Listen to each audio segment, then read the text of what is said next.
Hey guys, Jay-Sensei here again. This is me. What if Itadori's brothers raised him? Now, before we start, we're basically going to talk about Yuji's brothers, as he has three. This is kind of a spoiler, kind of not.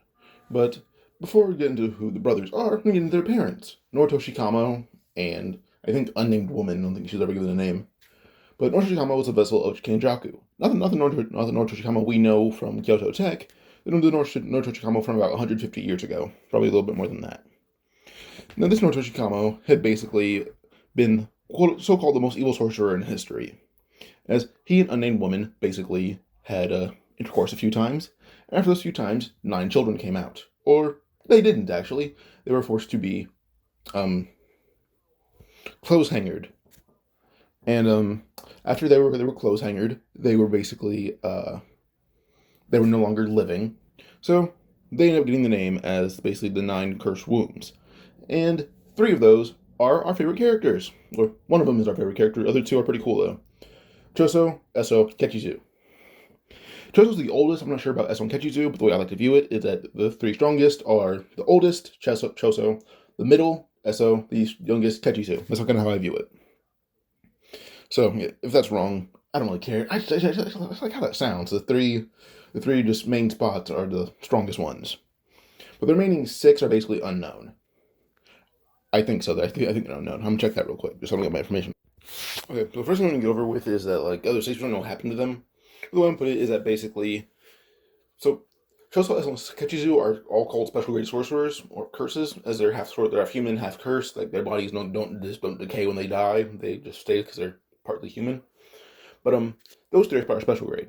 Yet Yuji and Nobara beat them, but still, with this, we basically just have these 3, and they're going to incarnate earlier, as Noshikama would find some way to basically get them from Tokyo Tech. After these 3 are born, or yes, these 3 incarnate, the other 6 were already, well, let's say they were already around, but they were too weak.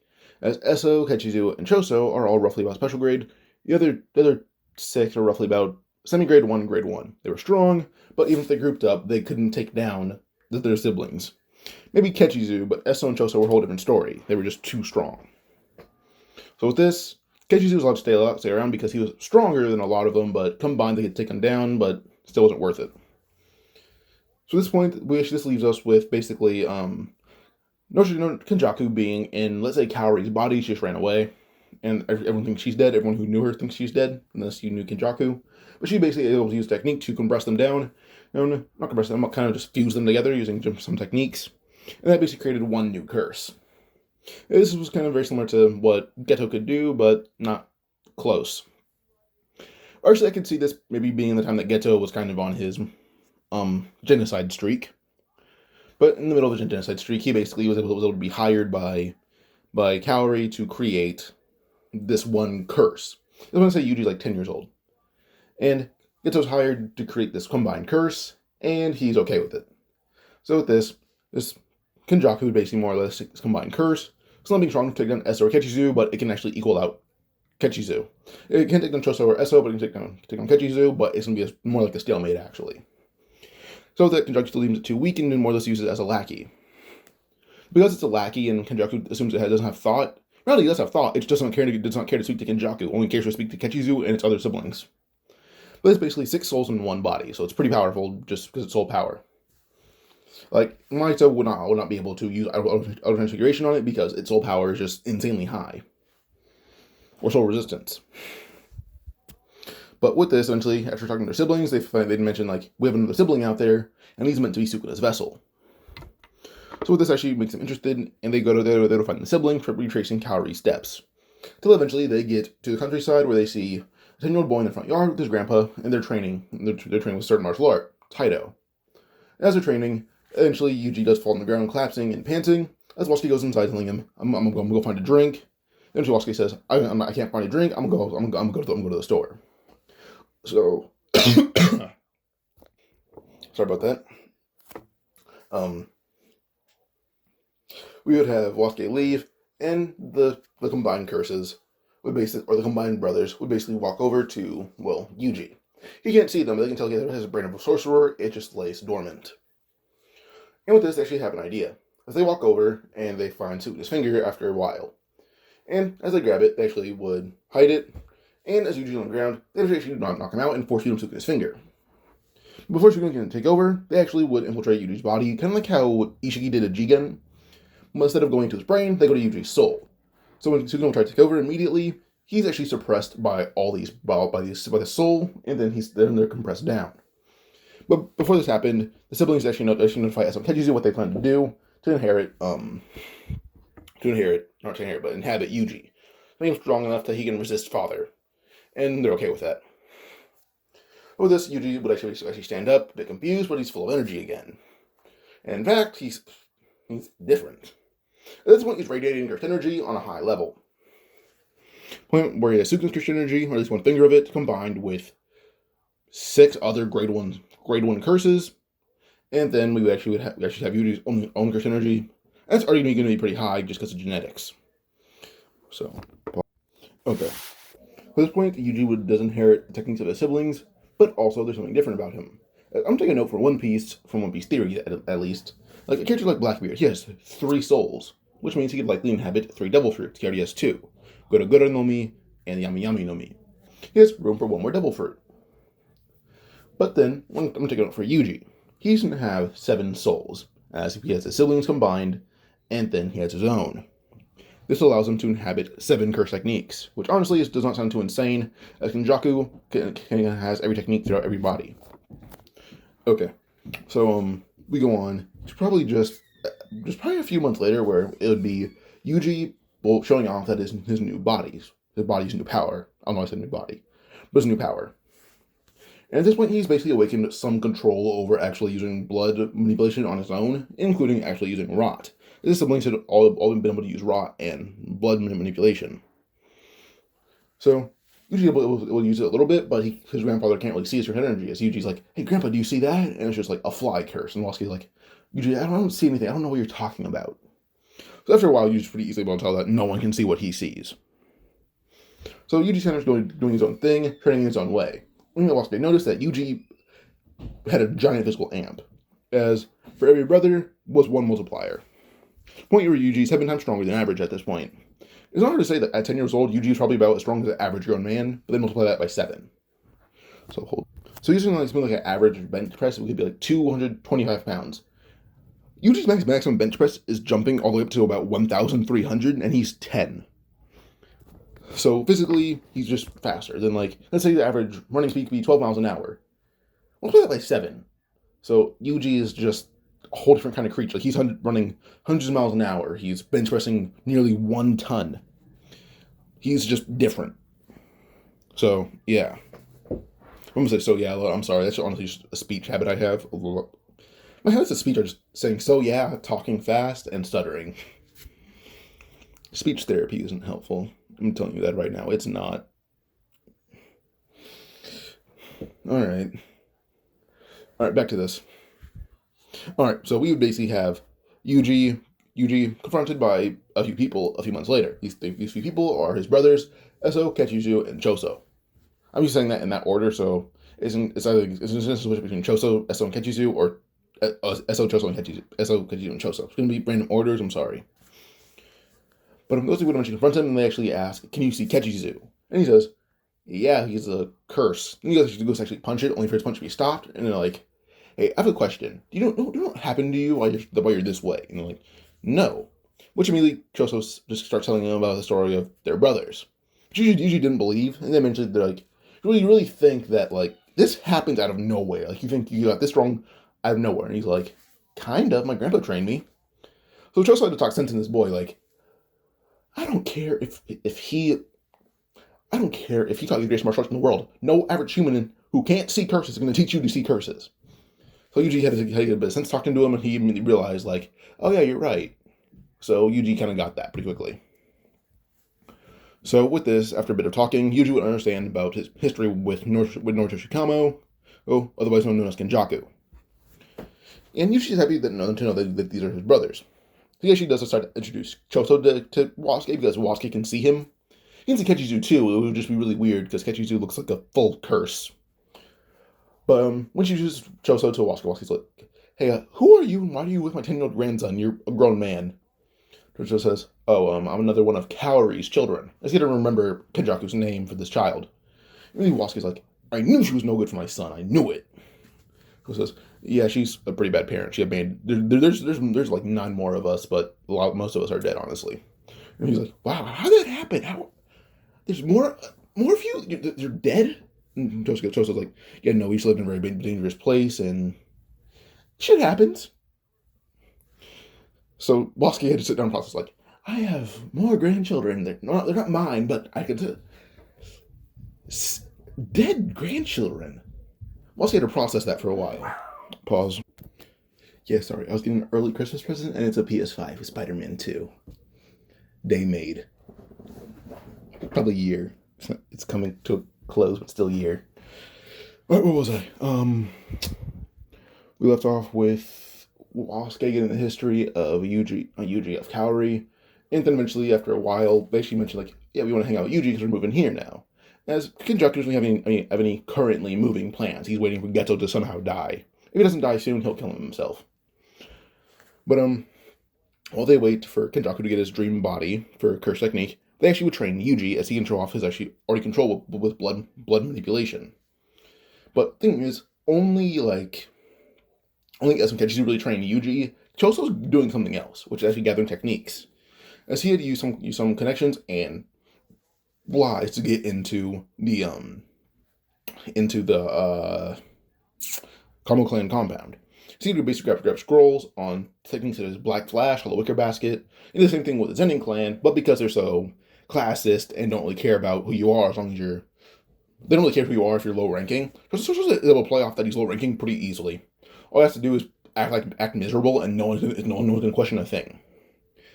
So he's able to grab techniques such as like Hollow Wicker Basket, Simple Domain, what else? Curtain, Barrier. Maybe he has rumors of Black Flash, but there's really nowhere to teach him, until eventually he actually would try to infiltrate Tokyo Tech, as where else would you get information on how to teach a child certain techniques, other than a school for sorcerers. But Choso will try to go there, where he's confronted by Yaga and Gojo. But he actually mentions, like, hey, I need help, and will give his whole situation with Yuji and what he plans to do. Gojo does actually offer to go see Yuji to gauge his potential, and Yaga says he'll go with him, because Panda needs a friend, actually. Panda is kind of lonely. So with this, Yaga, Gojo, and Panda go to countryside with Choso, and because he's a walking panda, he has to get told about sorcery, which he doesn't really understand until Yuji tells him, like, you know, all the crazy stuff I see? That's what sorcery is. And immediately, Wasuke's like, okay, pretty interesting. Crazy. Headache. Alright, I'm gonna go lay down now. So with this, Yuji and Gojo officially meet. Yuji and Panda kind of just high-five because they get along pretty easily. But then eventually, Yaga does encourage Yuji to, like, go and check out Kyoto as well, because they have a few interesting students. So Yuji does go around to Tokyo for the first time, and then he goes to Kyoto Tech, and just goes kind of everywhere, basically, just to learn about sorcery all across Japan. But there's a secret, is that, well, Kechizu can secretly communicate with their brothers as long as he can touch Yuji, and Yuji isn't really thinking. Yuji kind of shares a consciousness with all of his siblings. Kind of like how Sukuna can bring Mahito into his mind, or Mahito can go into Yuji's mind. Kechizu can go into Yuji's mind and see his other siblings, but also Sukuna. And with this, Sukuna and the siblings can give the rundown of what happened, and Kechizu refers that to Gojo, Choso, Eso, Yaga, Panda. Or probably not Panda, but everyone else does. But they all know to keep it away from the elders, and Gakuganji, and Utahime.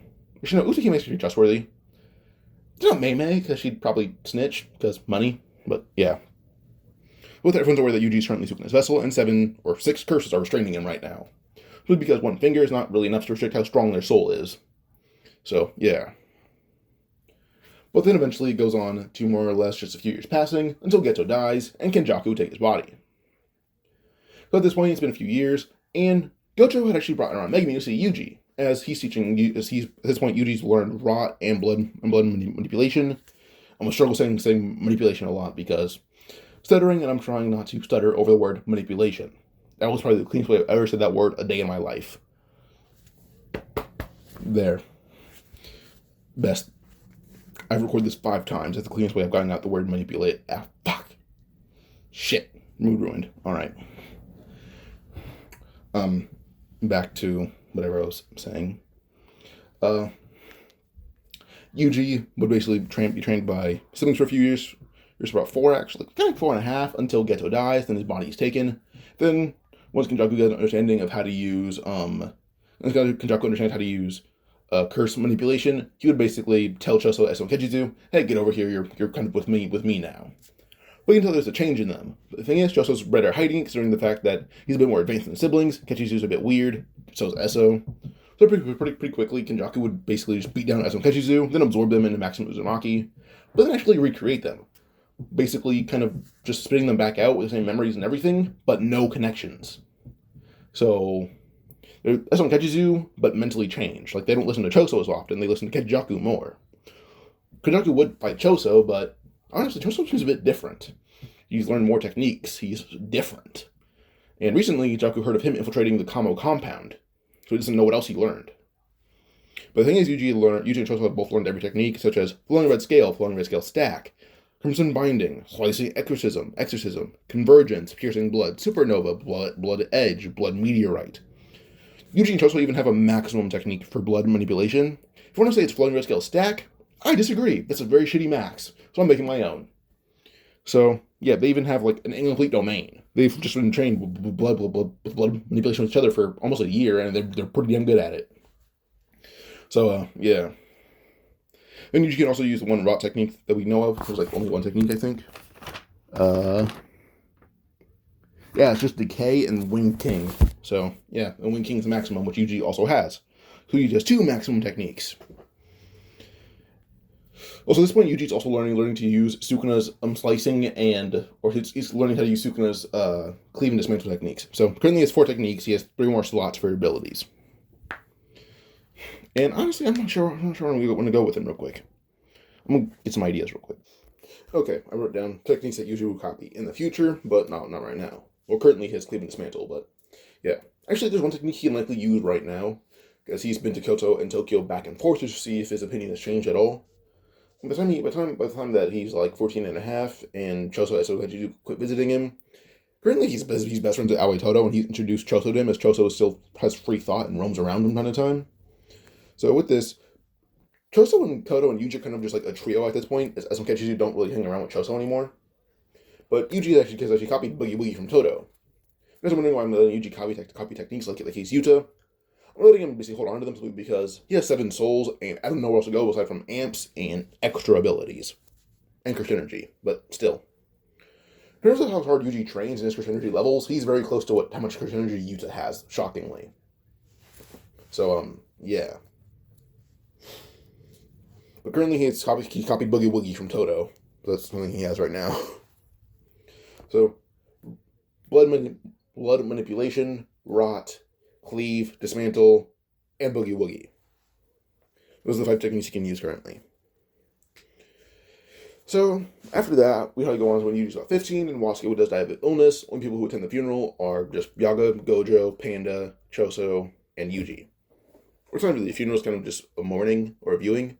And probably Megumi, because Yuji's met him once or twice. But yeah, so currently all of Yuji's abilities are the techniques I named of blood manipulation. Then for rot, it's the Winged King and Decay. And then he can use, for techniques, he can use Black Flash at probably the same level he can in Shibuya. So Black Flash, Simple Domain, Hollow Wicker Basket, Curtain, and Barriers, on like an average level, not like he's Kenjaku or Tengen. But he's pretty effective at them. At using them. And then he does have an incomplete domain as well. But he still doesn't really use that, considering the fact that he doesn't really need to, as his incomplete domain, all it really does is give him an infinite supply of blood, which he nearly has already. So yeah. But, alright, by the time Yuji's 15 and moves on to Tokyo Tech, they all know he's Sukuna's vessel, they all know a lot of stuff about him. He's met the second years, he's met Hikari, he's met Kurara, he's met all of Tokyo Tech students, including Yuta, before he went to Africa. But for Yuji's physical stats is where he gets basically insane. So, one, his physiology is different because his potential and everything about him basically has been multiplied 7 times over. Like, we saw Yuji throw a car. Including a car is probably an average car we see in Japan. I think it's the Toyota Yaris. Off the top of my head, I think that's like 2,400 pounds, which I think is a little over 1 ton. So multiply that by 7, and then we'll multiply that by 7, round up a little bit. I'd give Yuji probably about maximum like strength is about 10 tons currently, like 9 to 10 tons if I round up. I think it's like I'd put it between 8.5 and 9.5 tons is Yuji's physical max. Then you want to count adrenaline, it could be pushed beyond 10. So, pretty impressive. Then for speed, I'm just going to highball him at about Mach 30, which is, I think, no, Mach 30 is a bit too low, because people calculate Yuji at probably like bullet speed or even Mach speed. Then Yuji's multiplying that. People want to like put Yuji at like Mach 3 sometimes. I've seen the argument. I've seen arguments for only 30 miles an hour. I'm gonna clock Yuji in at multiplying by 7. I'm just gonna highball Yuji's maximum speed like of all time. For this version of Yuji, roughly about Mach 32. So it makes him one of the fastest characters in the series by far, aside from maybe like Nobito and Gojo. If not, he is faster than Nobito by a long shot. So, aside from Gojo, he's the fastest. As Gojo has teleportation and beyond light speed movement, so, yeah. Then Yuji's durability. He can tank kits that kind of destroy, like, an entire floor of a building, which is, I'd give Yuji, like, probably, like, building level durability. I'm comfortable giving him, like small to medium building durability. There's no Yuji multiply that by 7. I'd probably give him, like, probably small town level durability. So, yeah. Alright, so, in Tokyo Tech, Yuji will be hanging out there for a while, until eventually they send to go get Nobara, but Yuji can just fly, so he goes to find Nobara, flies there, grabs her, and brings her to Tokyo Tech. Then eventually they go on that mission. Megumi never fought Sukuna, so he's fine, so he goes in there with Yuji and Nobara to fight that Roppongi curse. And honestly, Nobara can kind of just diff it herself if she just pays attention, and she does just that. But Yuji and Megumi have the most experience, or Megumi has the experience, Yuji has the skill, Nobara is lacking both, so they're kind of supervising her overall. So with this, eventually, they do actually give her some critique, but they do tell her overall, you did pretty good against a grade 4, good job. And Yuji does estimate her maybe around semi-grade 2 or grade 2 exactly. And Megumi agrees. So, after they agree on Nobara's personal ranking, what about grade 2? Actually, want to decide Yuji's. As Yuji does put on a show for the elders, and actually starts using the rot technique, but actually showing off that he can move it a lot faster, especially on humans. This Gojo allows Yuji to actually take off his arm, but then he can regrow it himself, which Yuji is shocked by. But with this, actually do grant Yuji the grade of about grade 1, and they should do say if he can prove superior skill in other ways, they'll give him a special grade pretty easily. Which allows him to show off Hollow Wicker Basket and a lot more abilities. But they tell him he's probably about the highest ranking grade 1 overall. Because he's not showing off blood manipulation because he's not a Kamo, at least in appearance, so yeah. This leaves Yuji to more or less go on and proceed to, well, the next 2 weeks he trains, as Nobara stated that she knew Yuji for only 2 weeks before he died. Over the 2 weeks, he decides to train with Megumi, and as he trains with Megumi, well, he does continue some abilities from Megumi, as he's teaching him Black Flash. But then Nobara joins in. Because the second year that Yuji's here now, a lot of them came back early, as Panda wanted to see his friend, as Yuji's first friend was Panda. Or it was probably Ketchitsu, and then Panda and all that. So with this, it goes on to all training as a group. And this is a big thing here, is that Yuji's a really big hand-to-hand combatant. He can use weapons, he's really good at it, as a blood manipulation technique is creating weapons out of your own blood, mainly blades, but still, they're weapons. So Yuji's a pretty adept hand-to-hand combat fighter, but also expert at using weapons, probably about as good as Maki is, even a little bit better. Physically, he is definitely stronger than her. She knew this immediately, as he just looks insane. He has a few scars, his fists are intently calloused and bruised. She just knows that Yuji's a natural-born fighter at this point. She just didn't even have to fight him yet. But as they do talk, Maki would eventually actually ask Yuji, what's your technique? And he shows off rot, but tells her there's a big secret that he has, and she shows off blood manipulation. And his excuse is that a runaway Kamo clan member had done it with his father, and here he is. As he's not wrong, he's not right, it just happens. So, yeah, that's all I got. But it does surprise them, but they promise to keep it secret. And after this leads on to basically, probably just Yuji training with them the entire time, but in the manga, after Maki had, spoiler, gone through a few changes due to her sister's death, she actually would be in the Culling Games and learn a lesson about basically, kind of just from a sumo wrestler and a samurai. But because due to Yuji's just training with his brothers and just his overall philosophy as a person, he's pretty easily able to teach Maki the same lesson, but in his own terms. So Maki already has a pretty big lesson that she learns herself throughout the later years, as the only thing she did is that she never really had a proper master. She had Gojo, but then Gojo had Megumi. Well, so she never really had some certain master, so Yuji becomes that figure for her. It's because, yes, he can teach curse technique abilities, but mainly, he prefers to use his hands and weapons, not a curse technique. He knows a lot of abilities, but still, he trains Maki pretty well. But we move on. We move on to probably just the Finger Bear, the first Finger Bear mission. And I don't see this being much different, aside from the fact that Yuji is probably equal to Finger Bear, probably a little bit stronger. But even then, like Finger Bear, they're pretty equal, just Yuji's a little bit stronger. Yuji uses up all of his curse energy to beat it. Because he uses up all of his energy to beat it, not probably all of his curse energy, probably just all of his physical stamina to beat it, he's basically exhausted. What allows Suguna to actually take over Yuji's body. So when Suguna takes over Yuji's body, he does go on a rampage, trying to kill Nobara and Megumi, but Yuji's able to more or less control some of Sukuna's movements, allowing him to not even use curse energy. But eventually Megumi does try to fight Yuji, or fight Sukuna, and this leads to him basically getting the beatdown of a lifetime. At this point, it's about 3-finger Sukuna, I believe. About 4-finger. I think it's 4. But as Megumi is beaten up by Sukuna, eventually he does tear out his own heart, not knowing that Yuji is mostly cursed. He knows that Yuji is partly cursed, but he doesn't know he's mostly cursed. When he tears out Yuji's heart, he actually does just try to see if Yuji dies. But to Megumi's shock and even Sukuna's, Yuji does not die. In fact, all he says is that having a heart actually helps him.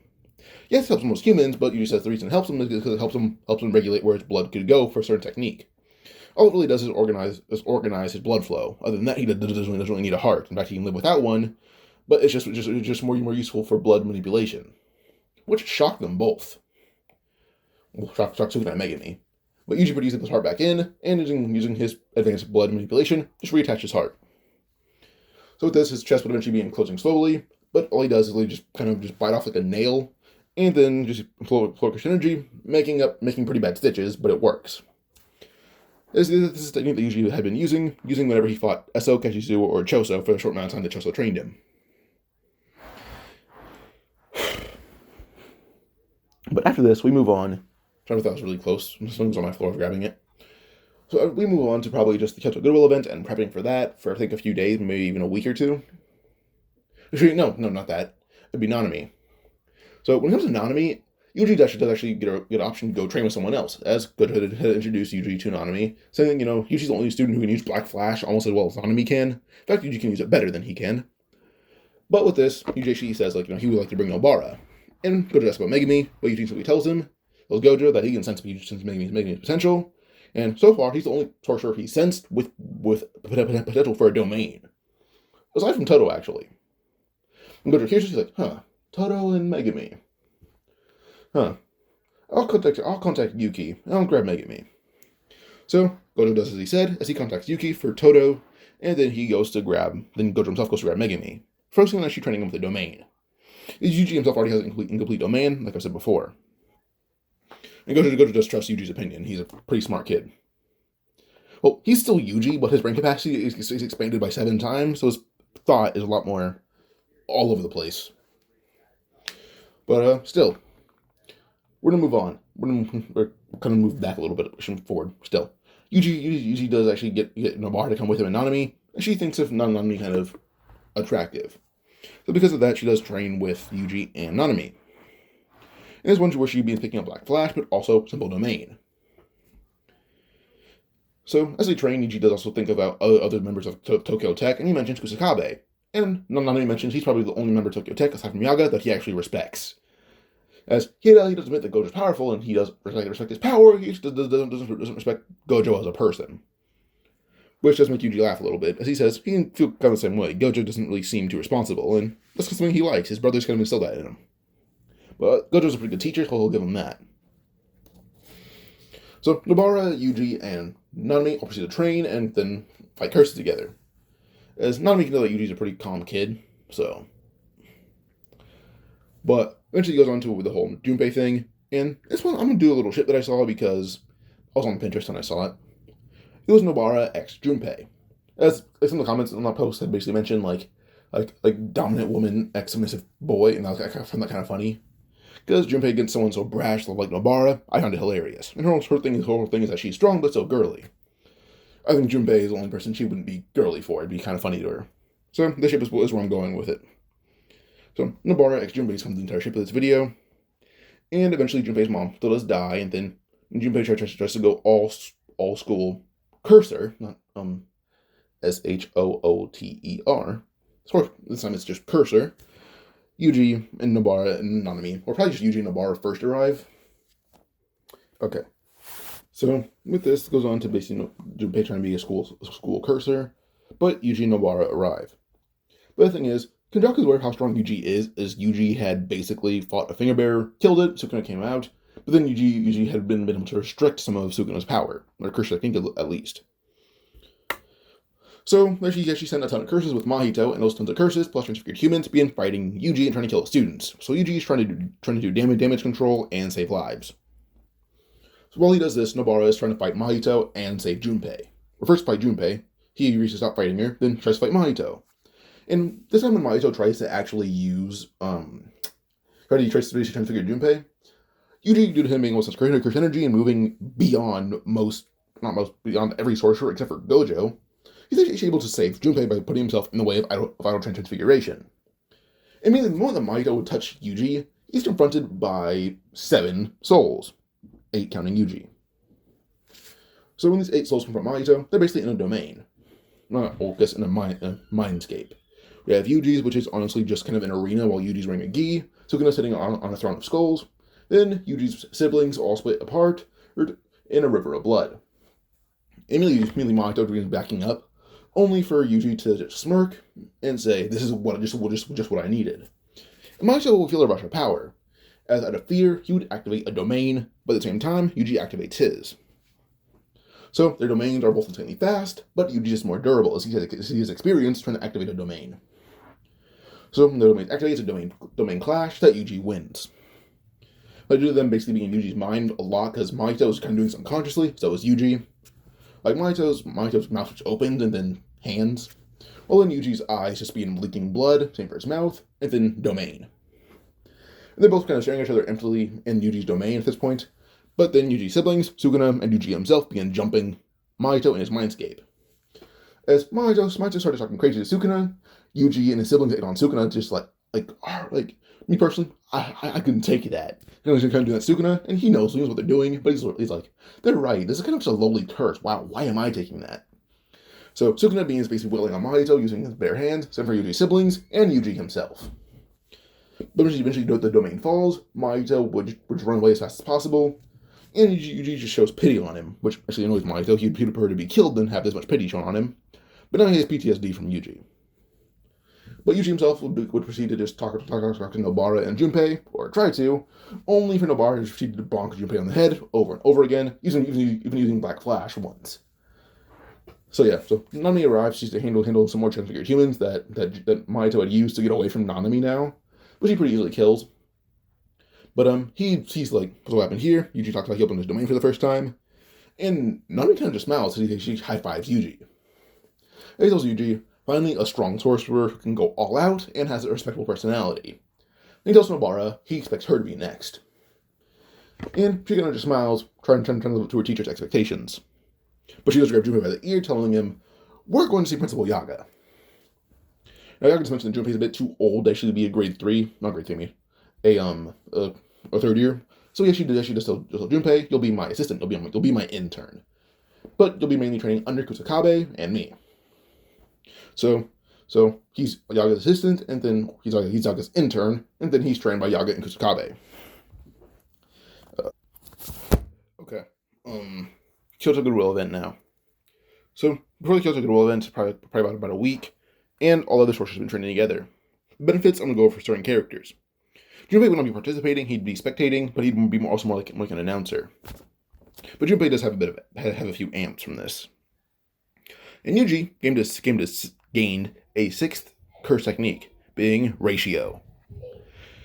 But the benefits, again, so Junpei, some experience and a referee title, and then Yuji, a 6 curse technique. Then, sorry about my dogs, Yuji and Junpei got some advances. Then Maki, she wouldn't really get, any curse energy advances, But she does get really physically powerful. In fact, the point where she's recommended a rank up by Kusakabe himself. And he's been known to only be a teacher for Junpei, and isn't really otherwise involved. So his recommendation is taken seriously. Even by Kenjaku standards, Kusakabe has some knowledge. So Kenjaku acknowledges Kusabe's intelligence. He's probably valued by the elders. So Maki's recommendation was probably recommended. She's probably about a grade 1 by now, at least a semi grade 1, like same rank as Toge. Speaking of Toge, his rank up would basically be just more endurance, but also recommended to be trained by Shoko to learn RCT, reverse curse technique, which he actually values. So he actually wants to learn this to heal his throat by on command. And then we have Nobara. Okay, so Toge is training with Shoko to learn reverse curse technique, but in the meantime, beside that, he's learned Hollow Wicker Basket, Simple Domain, and Black Flash at about 40%. Panda's actually had the biggest increase. That's just like Yuji. He has multiple souls, or cores, that will allow him to grow progressively faster. But this Panda has actually learned Black Flash to be about as effective as this arc's Yuji. As, like, Kyoto Goodwill event Yuji, he's pretty good with Black Flash, and his physical strength is about the same level. In fact, probably maybe a little bit higher than canonical Yuji. For this arc, that is. Then Panda's durability is also a bit higher. Like, everything about Panda is basically just, he's physically amped and his energy had grown as he learns a bit more techniques, but mainly focuses on Black Flash. Megumi. Megumi had basically grown to learn Chimera Shadow Garden. He's probably about as strong as he is in the Shibuya incident. But this Megumi has Black Flash, Hollow Wicker Basket, Simple Domain, and the ability to cast a curtain. Then Maki grew overall physically, basically improved by a lot. Nobara herself had basically grown to learn all the basic techniques, including like Black Flash, Simple Domain, Hollow Wicker Basket, Curtain, Barrier, all of that. But she'd also basically learned to... She'd just learned how to have higher energy and physical strength, and she's physically amped overall. She's pretty strong, stronger than she is in any iteration of the story so far. She beat Shibuya Instant Nobara, like, kind of mid-diff, basically. That's how strong she is right now. And then... I think that's it, yeah. But we move on, nonetheless. As we move on, we go on to the beginning of the Kyoto Goodwill event, and, well, we probably go on to just the fights. That's probably the most important part, and I need to make a list for who fights who. Okay, the fights. 2 fights are unchanged, being Yuji versus Toto and Maki versus Mai. The first fight, Yuji versus Toto, it's honestly just Yuji and Toto already know each other, so they just honestly just dap up, and the fight begins. The fight begins with Yuji just drop-kicking Toto as hard as he possibly can, sending Toto flying. And Toto would try to switch places with someone nearby Yuji to ambush him, and it works. So Toto appears and tries to jump Yuji, but all Yuji does is catch Toto, proceed to basically suplex him, basically suplex city all over the place. Eventually Toto's had enough of the fact that Yuji is physically just too dominant for anyone else in the series. So with this, Toto is almost just taken out by the slams, until eventually he would just clap away as fast as he can by swapping places with the curse tool. They say they're laid out all over the place. The entire point of this game is to kill curses, but they're fighting each other instead, so they probably swap places. There's probably tools spread around, and Toto just claps and switch places with one of them. So, yeah, so Toto's just hiding and recovering. Next fight is Maki versus Mai, and Maki's growing a decent bit stronger, being about grade 2, semi-grade 1. She's pretty strong. At least stronger than she is in the Shibuya incident. So this allows Maki versus Mai to basically be Maki and being able to dodge and throw around Mai, telling her side of the story on why she left the Zenin clan, which Mai didn't want to hear, honestly. But Maki would give every bit of detail that she could, until telling Mai that if she leaves right now, she'll protect Mai and from everyone in the clan, and she has faith that she can do so. Which Mai didn't believe until Maki just caught a bullet and flicked it back at her at double the speed, hit her in the face, and knocked her out. And she wouldn't really use a real bullet to hit Maki. It was a rubber bullet that Maki just flicked really hard and knocked out Mai with. So, you know. Next fight, Panda versus Miwa. These are most selected by. I just gave characters numbers and gave them dice. Panda versus Miwa is the next fight. So, Panda and Miwa. This fight is honestly just Miwa, who's just using Simple Domain and pretty good skill, versus Panda, who knows her exact technique, and also moves a lot faster than she can. He's basically just smarter and more amped Miwa, who just doesn't use a sword. So, first technique she uses is a Simple Domain, but once she got it off and tried to actually slash Panda, all he did is just grab her sword and throw it into the bushes. Miwa immediately just froze, only be uppercutted through a tree, And that was the fight right then and there. He tells her, sorry, I thought you'd be stronger considering that you can use simple domain. I guess that's just make up for not having a curse technique. And she just walked away yawning. He then threw her sword, and something landed right next to her. Panda kind of just one-tap Miwa. Next fight is Toge versus Shibuya. And then the Miwa was flying around. He honestly just looked at her, and then said, fall. As her broom slammed into a tree, and she falls off of it. And while she's falling through the air, all he does is just run and spear her into a tree, and that knocks her out right then and there. So Shibuya was trying to just caught and just speared by Toge, which knocked her out pretty quickly. And he just drank some water after because his throat was a bit coarse. Or rough, I guess. Or hoarse. I don't know. Next fight. Megumi versus Mekamaru. As this fight begins, Megumi just sees Mekamaru and his agility. So Megumi actually has an idea. As he would use Toads and Rabbit Escape.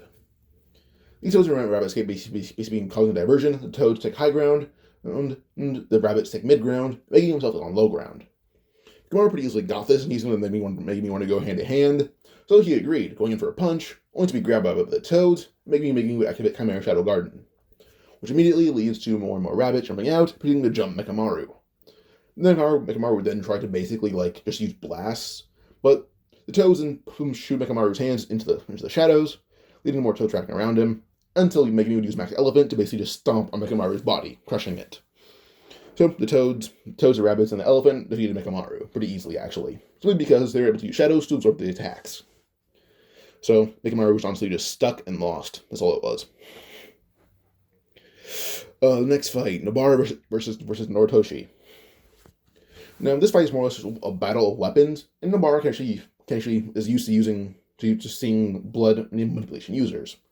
She can't really react to Yuji's blood manipulation abilities, but Norishikamo is just her speed. So as they fight, she's actually shocked that she's keeping up with them, as they're about basically equal at this point, which allows her to they're more or less equal physically, and her curse technique allows her to. It takes time, but she can use it to beat him. As this fight more ends in a draw, considering that she only keeps up physically, as she ended above him actually, but her technique just took too long to set up, and it ended more and more in a draw because he was exhausted and she was just hit too much. So she was just injured and he was tired. So they just faint. We're back to Yuji versus Toto, where Toto was hiding to recover. Yuji and him see each other again, and they begin throwing hands. In the midst of them throwing hands, they're attacked by Hanmi. When the Hanmi arrives, though, Yuji kind of just smirks, tells Toto, "Do you want to fight it? It's a special grade, though." Toto and Yuji just dab each other up, and immediately they end up switching places. They kind of just smirk and keep switching places with each other over and over again. Hanmi tries to keep up with, but immediately Hanmi would go in for an attack. They don't switch places, and just gets grabbed by them both, swinging her around and face first through a tree. So with this, these two are honestly switching places with each other, the one of them clapping, and then kicking Hanmi around. Honestly, just a really fun game to kickball to them. Mostly to Hanmi just using their domain for then retreating, while in the meantime Mahito would just take a few things, and then leave. So Hanami was honestly just there to be kicked around by Toto and Yuji, while Mahito took a few things from everyone else. That was a water bottle. Okay. Hanami was kind of just a punching bag for a while, until they end up retreating by using their domain. Yuji then uses his own domain to defend Toto, but then Hanami just ended up running away as fast as humanly possible, in the midst of their domain falling. So, which kind of made Sukuna laugh, calling Hanami a weak ass. But then basically told Yuji that he's nearly beaten 2 somewhat disaster curses, and just calls Yuji a natural calamity, or a calamity curse. Actually comparing Yuji to him, which Yuji didn't really like, because Sukuna knows that Yuji's goal is to basically just be as good of a person as possible and help his brothers. But the thing is, being called a calamity and a curse by Sukuna was not something he enjoyed. So that was kind of just depressing for him, to be honest. But then more time passes, and then it's probably just like a few weeks, maybe 3 weeks to a month, between just the Shibuya incident now, where everyone continues training, but also fostering goodwill between everyone at Tokyo and Kyoto. So now they're all kind of trained as a group now, because they're pretty fond of each other. Because also Yuji makes a point of hey, they don't really know simple sorcerer techniques, and a lot of them are third years.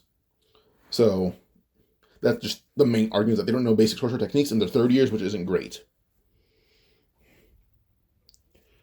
But we can move forward probably these 3 weeks with Tokyo and Kyoto training together for a while, and Yuji would just kind of unlock a domain where he can combine rot and blood manipulation. Whereas I'll begin describing Yuji's maximum technique and domain for blood manipulation.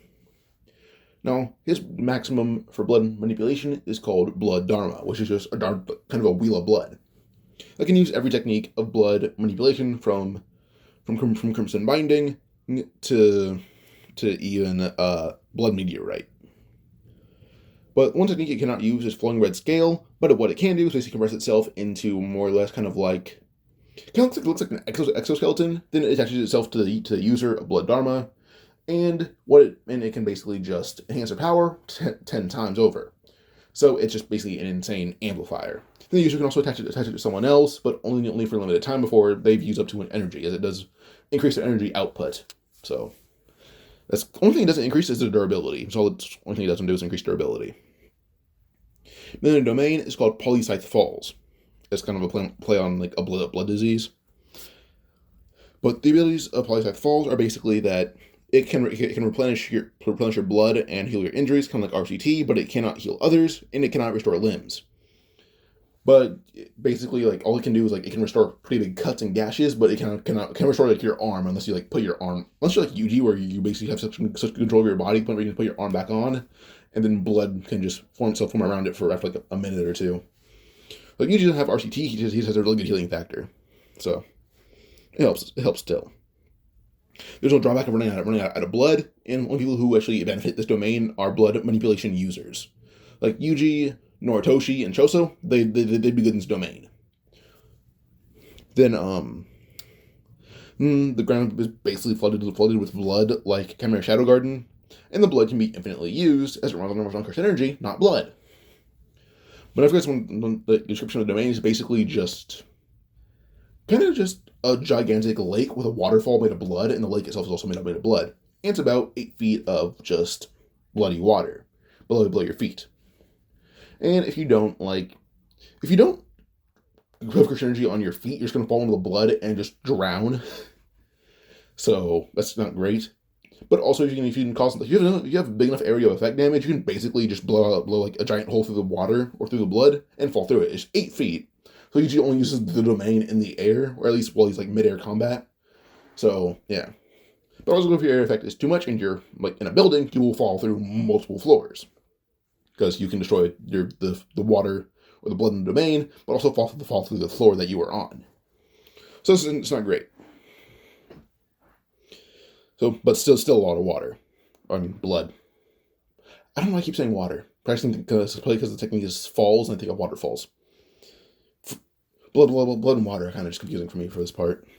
Well, that's why I said we're going. I was about to skip over the Death Paintings arc, which is like where they fight Eson Ketizu on the bridge, which I almost did. Thank God I didn't, because this actually has great plot significance. So this one, I mentioned that Eson Ketizu were kind of taken over by Kenjaku by basically beating them, absorbing them, and spitting them back out under his control. And because of this, they basically have memories of Yuji, but they're never positive. The positive memories are replaced with bad ones. So Yuji only has good memories. Yuji has the real good memories. As when Kechizu have the good ones replaced with bad ones. So in this mission, Yuji and Nobara are fighting Eson Kechizu. Megami's fighting the Finger Bearer. And Eson Kechizu are also a lot stronger than canon, so they're genuinely probably about a regular special grade level. Not like there's really no set for what a regular special grade is, considering that like the special grades we know are all insanely strong. But they're still.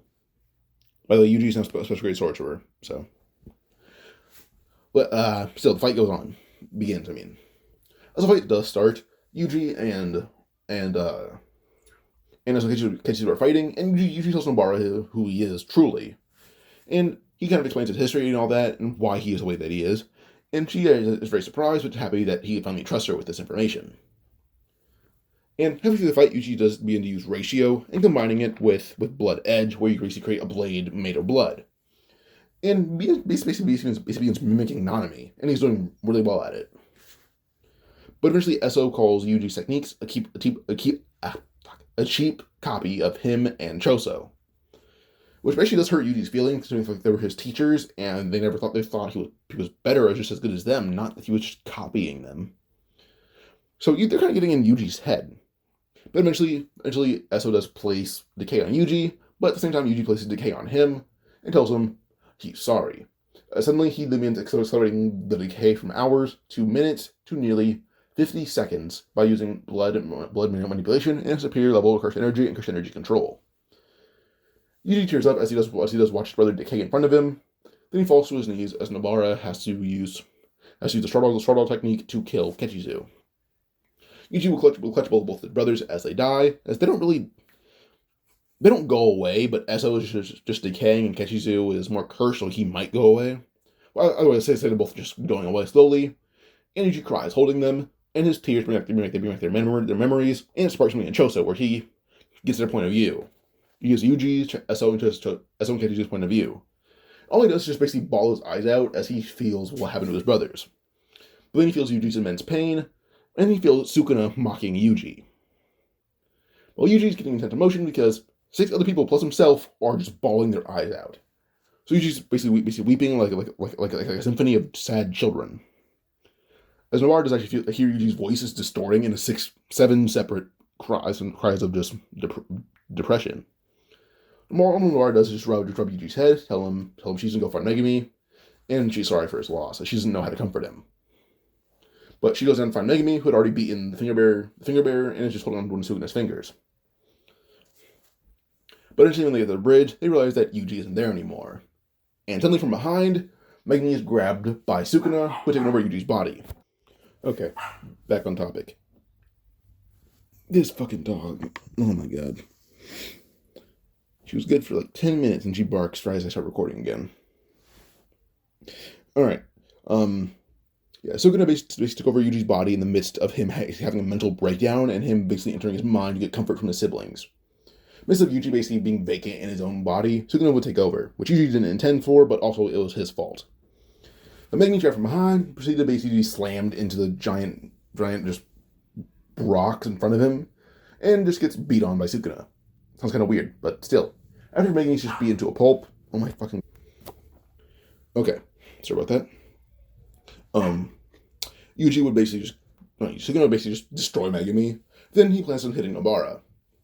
As he goes and basically shove his hand through Nobara's skull, a giant blue tentacle would grab Yuji, or Sukuna, and shove basically the tentacle at the end of it right into Sukuna's neck. Sukuna's temporarily paralyzed, and so he's suddenly hit by an attack that someone had called Hollow Purple. Sukuna would immediately be able to use Cleave to basically push it back, and he had used Ratio to see holes in cursed energy, as Yuji's had evolved to not only see weakness in enemies, but weak points in cursed energy. Hollow Purple was temporarily disbanded, only for it to reform and hit Sukuna, but not as strong, which Gojo was surprised by. But now Sukuna had taken heavy damage, which allowed for just basically almost every sorcerer nearby to just wail on Sukuna until Yuji came back. But before Sukuna had gone away, he basically grabbed the finger that Megumi had dropped and ate it, trying to get his energy back, but quickly Yuji took over right back then, and stood back up. Meanwhile, everyone holding let Sukuna take advantage of him again, he just had a really bad moment. And Gojo actually asked Yuji what happened, only for Yuji to mention that Esso and Kechizu had just died, that he had to kill them. Or he had to kill Esso, Nobara had to kill Kechizu, and then his siblings' sadness and his own kind of took him over. Which immediately Gojo felt bad about, as he should have killed 2 siblings, and the grief of 7 people controlled Yuji. Which immediately kind of made Gojo kind of actually, he didn't know how to comfort people, but he just knew he had to grab Yuji and kind of hug him, while also grabbing Megumi and picking him up so he didn't die. So yeah. So Junpei comforts Nobara, she thought she was about to die, and then Gojo kind of comforts Yuji and then cares for Megumi. But now a bit of time passes till Shibuya incident. So including Yuji knowing this fight is probably going to be all or nothing between him and Kenjaku, or at least it's going to be their first confrontation. He doesn't know which it'll be. It'll be the end or the beginning of the end. So With this, Kishi does tell Yaga he doesn't know if it's going to be the end or the beginning of the end, so Yaga has a plan to basically just like, hey, we're planning on bringing Nobito Zenin, let's bring one more Zenin, and let's bring in some members, just more people from our school, but also let's bring over Todo from Kyoto. So be forming bigger teams. As Mikamaru still does die, but the plans are edited at this point. Group 1 is Meme, her brother, Junpei, Toge, and Ronta Zenin. This technique is basically just paralysis. Then Group 2, Nanami, Maki, Nobito, Megumi, Nobara. That group isn't really changed. But they're a lot stronger, except for Nobito. Nanami's been strongest simply due to the fact that Yuji had taught him a lot more techniques because Yuji does enjoy spreading techniques around. I make Yuji teacher in most videos because so many sorcerers don't know the basic abilities almost every sorcerer has, so I don't know why. But in Group 3 is Yuji, Ino, Todo, Kusakabe, and Panda. So that's a group. Well, then the Kyoto students are protecting Shogo's medical area. And she has set up in a hospital that Yaga was able to secure. It was abandoned, but he secured it and stocked it. But also, Yuji does mention that if this is meant to steal Gojo, he can tell that there's probably going to be some foul play at hand because Kenjaku does have a plan to take over the Kamo clan, as Choso does keep Yuji filled in. We go to Yuji having some in-depth information on some of Kenjaku's plans. Yaga immediately does realize that he's probably being set up by the elders, or at least by some knowledge from the Kamo clan, and that's probably due to Kenjaku. So Yaga is actually at Shibuya, but he's more set on guarding Shoko. But the first group, Meme, her brother, Junpei, and Toge, and Ronta, go down the subway and begin fighting off the grasshopper curse and the smallpox deity. Now, the smallpox deity does immediately try to use his domain, but Ronta paralyzes him, and as it tries to move more, Moondrake shoves its tentacles right into its back, and immediately it's fully paralyzed. Allowing Meme to just cut it in half with their axe, not even needing to use any techniques because there's 2 paralysis users and a teleporting brother. So this group is simply just... There's also Toge who can paralyze people. Toge can honestly just say die or freeze, and there's 3 users of paralysis, a teleporting brother, and a strong-ass grade 1 sorcerer on one team. So this is a pretty stacked group. So Group 2 kind of clears the subway a lot faster than Canon, shockingly. The next group, Group 2, Nanami, Maki, Nobito, Megumi, and Nobara, they still are fighting Dagon. The thing is, they're all moving a lot faster than Canon, so Dagon is basically being thrown around, but people who are not nearly keeping up with Nobito, but Nobito does tell them, you're all really fast, including you, Maki, as he's showing her respect at this point. But even if you play Full Cloud, she's a lot stronger, and she's actually able to overwhelm Dagon at times, so Dagon's really surprised by that, even Nobito is. But eventually, Dagon does still use his domain, and Toji still does arrive. But before we get to Toji, we're going to go on to Group 3.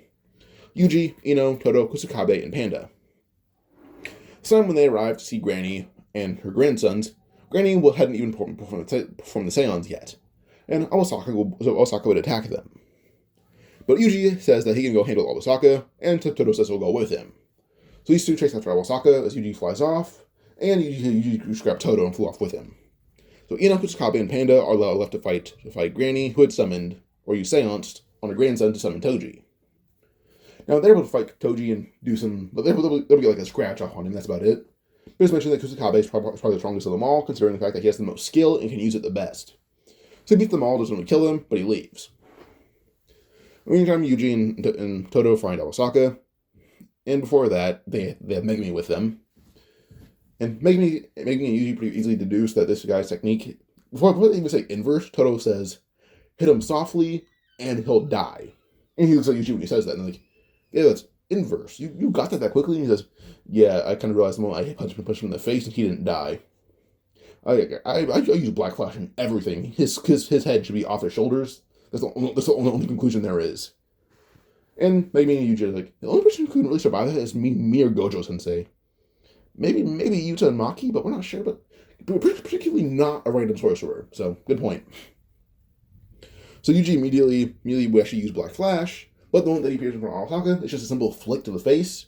It's not really hard, but it sends Awasaka flying with obviously broken nose and a few knocked out teeth. Then Megumi would use a shrug to hold him down, and the rabbits would proceed to just jack up Awasaka because rabbits aren't hitting that hard, and Osaka's being hit by hundreds of them. Remember that he actually just dies due to just overwhelming pain. As Yuji isn't as like merciful to people like Osaka, who are obviously bad guys. So, yeah. But eventually Megumi does leave, and Yuji and Todo both sense that like their friends are just down. So what they do is just clap, and they swap places with Granny's corpse, and there's still a bit of synergy left in it. Well, Yuji claps, and Todo just holding on to him. So when they arrive, they grab their friends, and Yuji would immediately grab them all and fly over to Shoko. Or he grabs two of them, flies over, while Todo just swaps out like one of them with Yaga. Which does surprise Yaga, but he's told what's going on, and he's like, okay, good to know.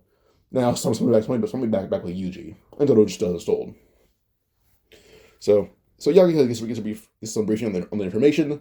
Then he opens the door to a van, only to show off dozens of stuffed animals that are ready to throw hands. So he tells Shoko, anytime she needs them, open the door, and they'll attack. And she does, she understands that. But let's tell her, like, if a man like this shows up, as you see, there's a picture of Choso, and tells her, like, if he shows up, he's on our side. She understands that. But if you guys are wondering who's fighting Choso, no one. He's literally only looking for Yuji. And because Yuji and Todo have time, they unite with him, they have a small sparring match, and just honestly just like a friendly reunion. This is the first time Todo and Choso are meeting, so they introduce each other, and they have fun. But eventually they do leave. And at one point Yuji just goes into a bathroom, and he's like, hey, I'm gonna go piss, can you go help everyone else down there? As I think they somewhat got it, but go help Todo. And Choso goes along with him to go make sure everything's okay. So Yuji goes to use the bathroom, and as it's been like a minute since he's been gone. As he's walking back to the battlefield, he's hit over the head really hard by someone. As he's over the head, he falls to his knees. As the blood, there's not much of it. But suddenly, he hears a picture snap, and his arm is taken off. Thus he shocks him, only to be hit in the face one more time, and then again, and then again. He eventually falls to the ground with blood leaking out of his face, and we see Nanako and Mimiko and a bit of Geto's old squad. They grab Yuji by the face, open his mouth, and force feeding him Sukuna's fingers. And when Sukuna would eventually arrive, being in 15 fingers, they tell him, like, hey, we want you to kill Kenjaku because we want our master Geto back. Sukuna would immediately look up at them, telling them, hey, where's my arm? They give it to him, he attaches it pretty easily. Then immediately would just use cleave on such a scale that it destroys the entire upper half of the building. And he says, wow, I didn't realize I would be this strong in this brat's body. Okay, so Sukuna takes over just because Yuji tried to go use the bathroom, they got jumped. But immediately as he gets back up, Sukuna would appear in the battlefield with the most synergy users, that is. And on this battlefield, he sees Nanami, Maki, Nobito, Megumi, Nobara, Junpei, Toge, Ranta, Ino, Todo, Kusakabe, Panda, Dagon, and Jogo. And Toji. Toji at least has no synergy, but he's still there. Immediately as soon as he appears, he just yells, he wants hands. With something from behind, Sukuna's punching the ribs by Choso using Flowing Red Scale Stack combined with Black Flash. And then immediately Sukuna's like, alright, that actually broke a rib. I can't be hit by that too much, or else it's actually going to hurt too much. They're pretty easily healed, and he can get Choso through a building. But Choso isn't really too fazed by that, so he just uses his hand to block it, and then just put that other hand out just to push through walls. Choso didn't really get any damage from the fact that his hand stings a little bit. But everyone tries to jump Sukuna because it's better than dying all at once without putting up a fight. So as they fight, it's pretty much one-sided. But then Yaga ends up arriving, and he does a little bit of damage, but it's not enough. Point where even Mahito's like, why is there no one here? And he goes to join in. Pretty much basically everyone, except for Kenjaku and Uraume, versus Sukuna. Well, Inshoku's not there either, but everyone else is. They kind of just try to jump him as much as possible, but he's just giving out hands like there's no tomorrow, simply because Yuji's faster, durable, more agile than everyone there. He ends up telling Nobito he doesn't even need to use Anchor Second because this brat is just so fast. Like Nobito got punched so hard that while he was moving, he shot a hole punch through his chest and had his heart torn out, and that was it. So Nobito's dead. Ranta and Toge and Juve both try to paralyze Yuji or Sukuna, but immediately, well, Ranta's eyes tend to pop out of his head because he's focusing too hard and just died doing it. Toge's throat was honestly just destroyed, and Moondregs was killed. So yeah, Junpei was almost killed until Nobara had used the pin technique and basically destroyed one of Sukuna's arms. But while all in the middle of it healing, it's just cut off by Nanami. Then he ends up kind of cutting apart a lot of Yuji's body, telling him that he knows he can use ratio, wasting advantage of something that Sukuna can't. Is that even though he may have mastered it, Nanami knows it inside and out. Yuji just knows the basics and the mastered basics. Doesn't make sense, but trust me, it might. But everyone keeps turning to Sukuna while Nanami keeps making openings and tells everyone where they are. But then immediately he kind of winks and everyone kind of does the inverse of what Nanami tells them to. He's telling them where to hit, but in reality, the opposite is where they should, and everyone's following that pretty easily. Except for Panda, who's not doing that great, but he's still trying, giving it his all. Or Panda even goes all out using all his quartz at once. But eventually Sukuna's just coughing up blood, and it's just like, you're all really strong, because they're all just coughing up blood too, and they're pretty messed up. But Sukuna is able to heal a lot faster, and he tells them all that they're going to die here now. But immediately, as soon as he's in the middle of healing, he gets piercing blood right to the chest, and his heart is nearly destroyed. And with this, we end up seeing Choso and Oritoshi Kamo combining for an attack, and Sukuna just coughs up more blood before actually fainting, because he's taken so much damage. But as he faints, Yuji doesn't come back, and everyone just quickly realizes that this is a fake. Sukuna just says, "Oh, you caught me." Then using both hands, he would use Dismantle and Cleave to destroy people and then the nearby area. This leaves him cut off one of Choso's arms, which he pretty easily can reattach. But then he would use Malevolent Shrine. But at the same time, Megumi just yells with his divine treasure, I summon, and then summons Maharaga. Leaving the Maharaga versus Sukuna. All Sukuna does is literally just grab it, and then use a much more powerful Cleave and destroys it, killing Maharaga in one go. And Sukuna looks at Maharaga, calling him a pitiful bastard. Telling him, I understand being weaker, I understand Jogo and those guys being weak, but the Great Divine General being this weak to die in one attack? How pitiful. He then goes to Megumi actually being pissed that Maharaga wasn't strong, only for one hand to actually lose all the markings and be shoved right into his face, with enough force to the point where everyone had just heard the skull be destroyed. Like, immediately heard the skull just go to pieces. So Sukuna just fell over and hit the ground, and everyone's like, oh shit, what just happened? Instantly, Yuji's face is leaking blood as all the markings disappear, but he had basically destroyed his own skull to beat Sukuna. Immediately, Choso runs off as fast as he possibly can to go get Shoko, only for 2 claps to occur, and then it's just Todo switching places with Choso, then with like one of the puppets. And he tells Shoko, "Hey, come here real quick, as fast as he possibly can." So he then switches places with one of the stuffed dolls, then would switch places with that stuffed doll again with Shoko, or just swap Shoko and the stuffed doll, allowing her to kill Yuji. Just mention he's gonna be knocked out for a while because his brain took a lot of damage, but it's healing pretty quickly. So give him about 5 minutes and he'll be back up. But meantime, everyone was just on the ground coughing up blood and trying to recover.